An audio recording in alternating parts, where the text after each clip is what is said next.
Hello everyone. In this video, I'll discuss about the skills which examiners will look for in your paper. So when they check your scripts, they always see that have you mastered those skills or not. So those skills are knowledge, application, analysis and evaluation. So whenever you make any answer, you answer any question, make sure that you have all these skills shown to the examiner so that they'll be able to give you good grades on that. So first of all, knowledge skills. If I take example of this question, to what extent motivation of employees is important for the long-term success of the business? Now, first of all, I have to explain few terms which will be part of this question. So in this case, I have just this motivation and I'll show my knowledge related to this. And examiners would assess that either I have understanding of this concept or not. So once I have given them good understanding of this, it means I will get these knowledge marks. Secondly, we have application skills and analysis skills. So application in isolation, you would not get marks for this. You have to show your application while doing the analysis of the points.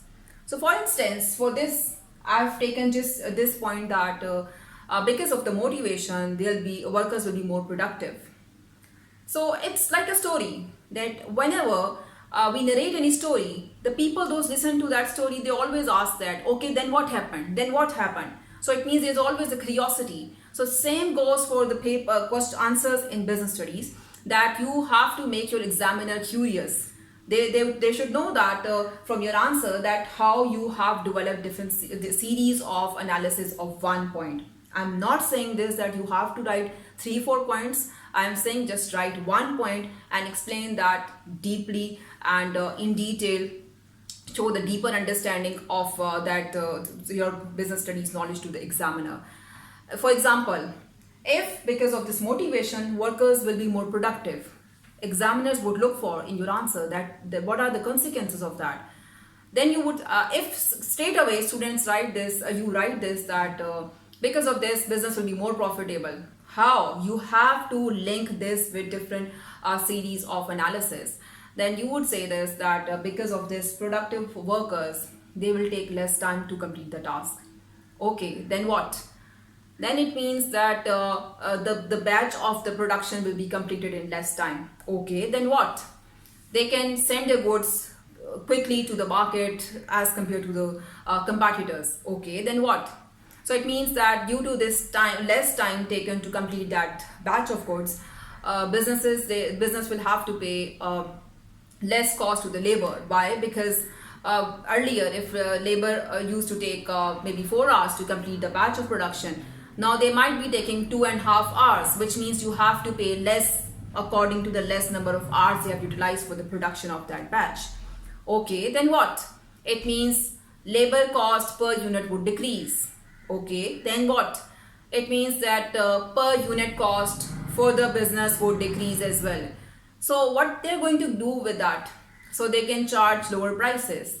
And as it was mentioned in the case study that they operate in the competitive market or they're going to operate in the new market, it means they have to keep their prices at the lower level to attract customers. So it means they can charge lower prices, they can attract more customers, and there'll be more people started buying their products. So in the long run, there are chances that they will have more market share. So if they will have more market share. This is one of the ways to assess success of any business. So I have related my point with this question. So this is what you people have to do. You have to take one point, make series of analysis, and at the end relate that point with this what the question is in what the examiners ask you in the question. So what I've done, I'll say that it is very important for the long-term success because then they will have market share and they can become more dominant in the market.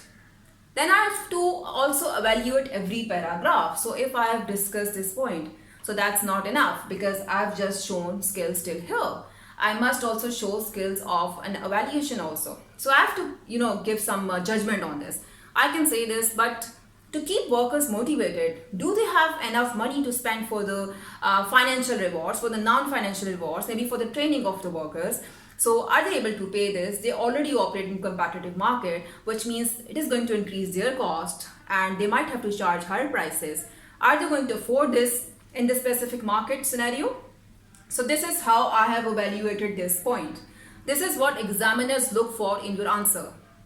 Lastly, we have evaluation. Although we have been showing to the examiner that we have good evaluation skills because every paragraph if you evaluate at the end.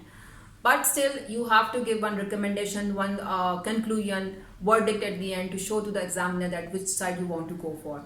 If you find it confusing that it's difficult to conclude at the end, so you can write in terms of short run and long run that this might work in the short run but not in the long run. Or maybe you can conclude this way that it depends on these factors. For instance, if I'll take example of this question, now motivation is not the only factor which will make business successful. You have to see that what type of country you operate in, what type of competition you have, what type of customer loyalty you have developed, what type of incentives you give to the customers, your pricing strategies, your promotional strategies. So these all would count to make any business successful. So these are the points you have to keep in mind whenever you answer any question, then you are going to get good grades in the paper. Thank you for watching this video. Happy learning.